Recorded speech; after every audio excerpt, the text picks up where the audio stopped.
Pre મોન્સૂનની કામગીરી જે થવી જોઈએ એ પ્રમાણે કામગીરી થઈ છે કે કેમ તેની સમીક્ષા કરવી જોઈએ.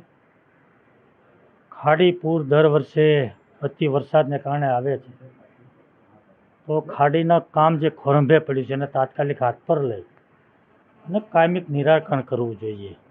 ખાડીની અંદર જે ગંદુ પાણી આવે છે એના કારણે જે ગંદકી અને મચ્છરોનો ત્રાસ, લોકો રહી શકે એવી પરિસ્થિતિમાં ખાડી વિસ્તારમાં નથી, એનું નિરાકરણ માટેની ચર્ચાઓ કરી છે. અને ખાસ કરીને તો મારા વિસ્તારની અંદર વરાછા હોય, પૂણા હોય કે મોટા વરાછા હોય, એક ખૂબ મોટો દીકતો ધંધો શરૂ થયો છે. રહેણાંક વિસ્તારોની અંદર રોડ પરના મકાનો લઈ, પ્લોટો લઈ અને કોમર્શિયલ બાંધકામોનો ખૂબ મોટો રાફડો ફાટ્યો છે.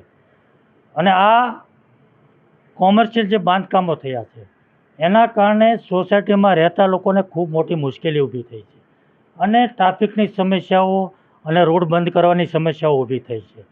અધિકારીઓ આ કોમર્શિયલ મકાનો બંધાવવા માટેના ખૂબ મોટા પ્રમાણમાં કરોડો રૂપિયાનો ભ્રષ્ટાચાર થઈ રહ્યો છે અને ખૂબ વ્યવસ્થિત પ્લાનિંગ સાથે અધિકારીઓ કામ કરી રહ્યા છે.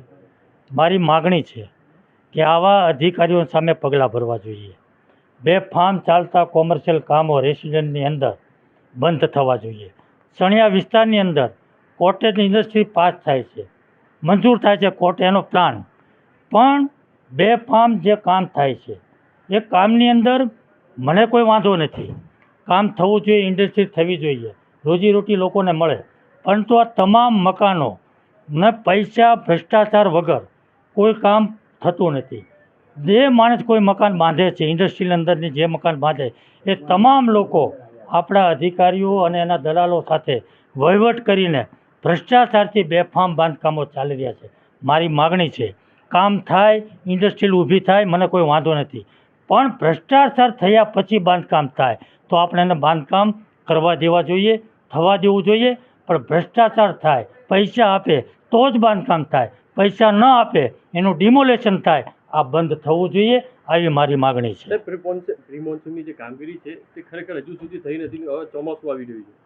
કમિશનરે આખી સમીક્ષા કરી છે, આખી ટીમ સાથે સમીક્ષા કરી છે અને એમણે કીધું છે કે ચોમાસા પહેલાં જે કામગીરી થવી જોઈએ એ કોઈ પણ પ્રકારે, કોઈ પણ આયોજન કરીને કોઈ પણ રીતે અમે એનું પૂર્ણ કરીશું એવી એમણે ખાતરી આપી છે.